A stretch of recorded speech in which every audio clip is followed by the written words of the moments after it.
Around the same number of people have been to space as have ever flown on this jet.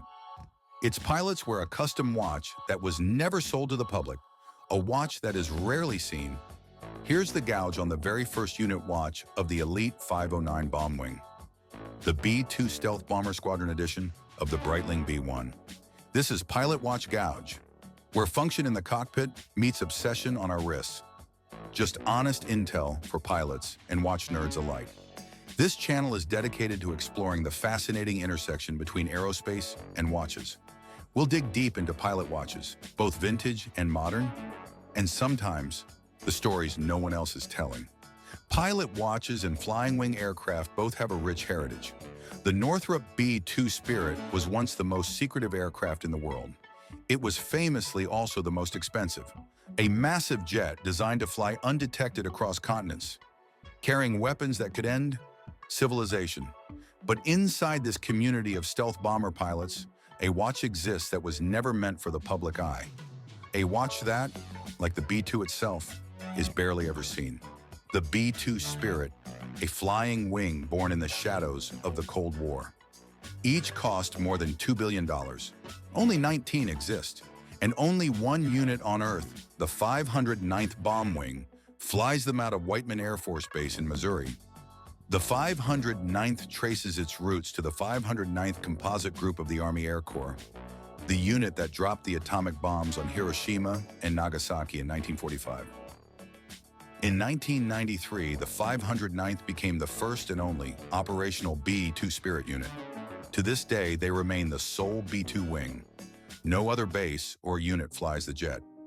Remember, the first pilot watch was created in 1904. Alberto Santos Dumont, the Brazilian aviation pioneer, asked his friend Louis Cartier to design a timepiece he could strap to his wrist because it was impractical to fumble for a pocket watch while flying. But the idea of a flying wing goes back even earlier. Even pioneering lift experiments and glider sketches by George Cayley in the early 1800s included primitive tailless wing concepts. This is right about the time that Breitling was founded in Switzerland by Leon Breitling. At the time, wristwatches were still rare. Pocket watches dominated. Breitling specialized in precision chronographs and stopwatches, tools for industrial, military, and sporting use. Hugo Junkers proposed the idea of a tailless airplane, which he called a Neurflugel, around 1910. While in 1915, Breitling developed one of the very first wrist-worn chronographs, adding a separate pusher to start and stop the stopwatch function. In 1934, Breitling introduced the two-pusher chronograph. One button for start and stop, another for reset. That layout is still the standard for modern chronographs today. In 1936, Breitling became an official supplier to the Royal Air Force, producing cockpit chronographs and early pilots' wristwatches. These instruments were prized for their accuracy and legibility, both critical in the pre-GPS era of navigation by dead reckoning. This cemented Breitling's reputation as a toolmaker for aviators. During that same period, the Horton brothers developed and flew tailless gliders and eventually the jet-powered HO-229, a true flying wing design. They focused on efficiency, but also recognized its reduced radar signature long before stealth was formalized. In the 1930s and 40s, Jack Northrop, the founder of the Northrop Corporation, became obsessed with the idea of a pure flying wing. No fuselage, no tail, just lift and power. His YB-49, first flown in 1947, was sleek, efficient, and unstable. Twice test aircraft crashed. One claimed the life of pilot Glenn Edwards, whose name today lives on at Edwards Air Force Base. The program was canceled and the prototypes were scrapped. Some say politics killed it as much as engineering. Breitling was one of the first Swiss brands to embrace quartz technology in the 1970s, leading to some of the first hybrid analog-digital watches, like the Aerospace, introduced in 1985. The story of the B-2's development in the 1980s is basically a Cold War thriller. Extreme secrecy, ballooning costs, political fights, and a shape so radical that many didn't believe it could fly. Northrop won the Pentagon contract to build the bomber in 1981. Early development was so classified that Congress wasn't even briefed on costs until the mid-1980s. Workers at Northrop's Palmdale facility often didn't know what they were building. Teams were siloed and components were disguised. Unlike Jack Northrop's YB-49 in the 1940s, the B-2 was only flyable thanks to quadruple redundant fly-by-wire flight control computers. Without them, the aircraft is inherently unstable and would be unflyable by hand. It was the most expensive aircraft ever built. The Air Force planned for 132 bombers, but the program was cut to just 21 produced, making each airframe significantly more expensive. Then costing over $2 billion per aircraft, critics called it a scandal. But those responsible for the United States nuclear triad doctrine called it a necessity. When the first B-2 rolled out in 1988, Jack Northrop, by then retired and in poor health, was shown photos and a video. Reportedly, he said, "Now I know why God kept me alive for 25 years." About the same number of people have flown into space as have ever flown aboard a B-2. Everyone who flies the B-2 receives a Spirit number. The first flight of the bomber took place on July 17, 1989, at Plant 42 in Palmdale, California. Spirit numbers are assigned sequentially, beginning with Bruce J. Hines, Northrop's chief test pilot at the time. Sitting in the right seat as co-pilot was Colonel Richard Couch, the U.S. Air Force's B-2 System Program Office test pilot. For 112 minutes, they put the flying wing through its first maneuvers. That day, Bruce Hines became Spirit number 1, the very first aviator in what would become one of the smallest clubs in military aviation. While it was a huge milestone, security was so tight that only select officials and personnel were invited. Whiteman Air Force Base is essentially a fortress. It is arguably the most strategically crucial airfield in the U.S. Air Force. Security there is absolute. Access to B-2 hangars is tightly restricted. Even within the Air Force, very few personnel are authorized to get close to the jets. And yet, for local residents, seeing a multi-billion-dollar stealth bomber flying over farmland has become almost routine.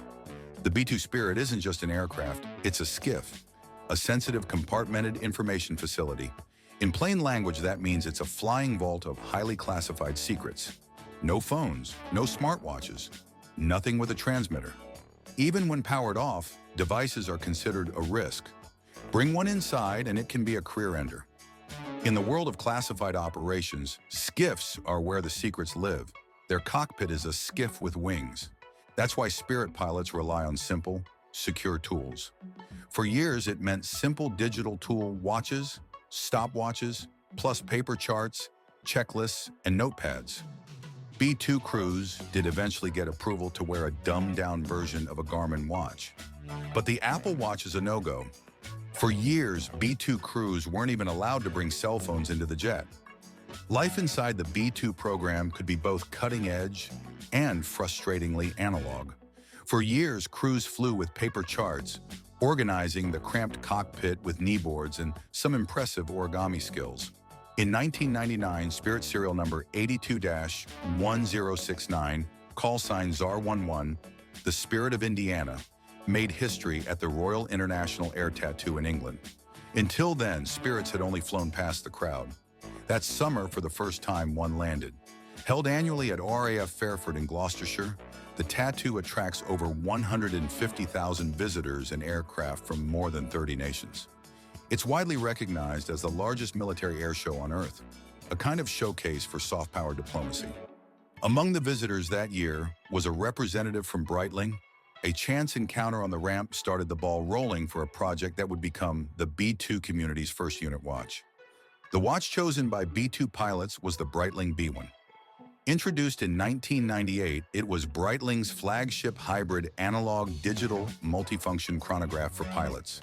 A tool watch built for aviators, it combines the look of a traditional Breitling tool watch with 2 LCD screens and a highly capable quartz movement.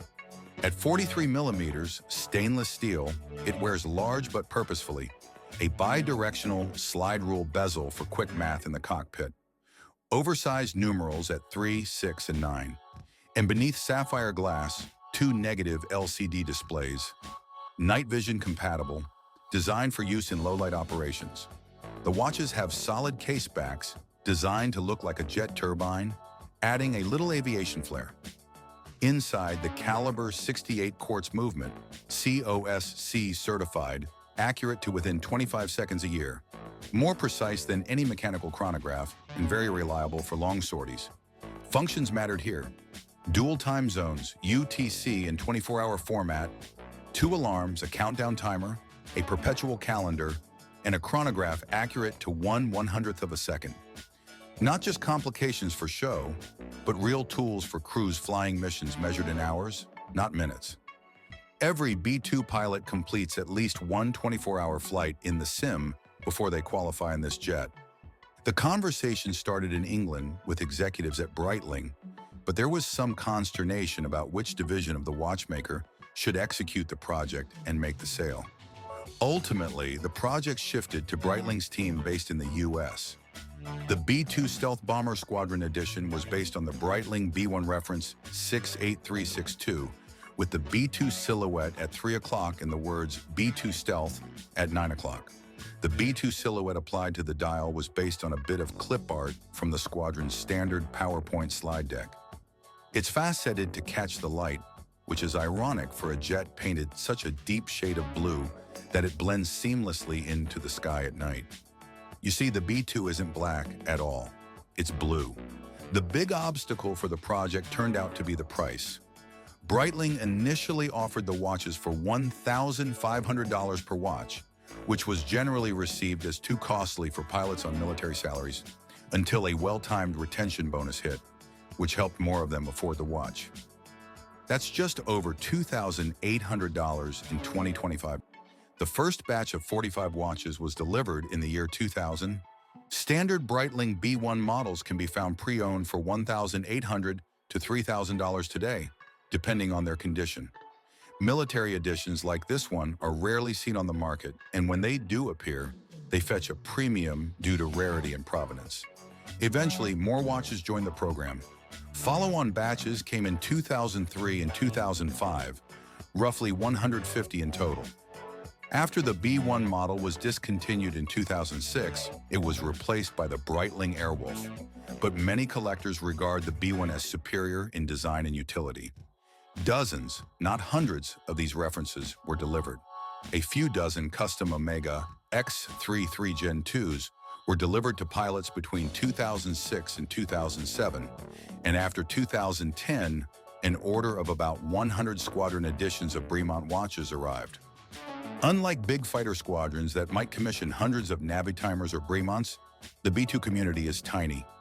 Fewer than 900 Spirit numbers have ever been issued. This watch is very special. It carries many stories that can't be told here. But no matter what others say, it's not sketchy at all. On December 2nd, 2022, back at Plant 42 in Palmdale, Northrop Grumman unveiled the B-21 Raider, the U.S. Air Force's next-generation stealth bomber. As of 2025, the B-21 is in flight testing at Edwards Air Force Base. The Raider is intended to eventually replace both the B-1 Lancer and the B-2 Spirit, while complementing the older B-52 Stratofortress. The buff will live on forever. The B-2 gave its pilots a watch never sold to the public. The Raider will soon take its place. The question is, what watch will its crews choose? This is Pilot Watch Gouge. Thanks for watching.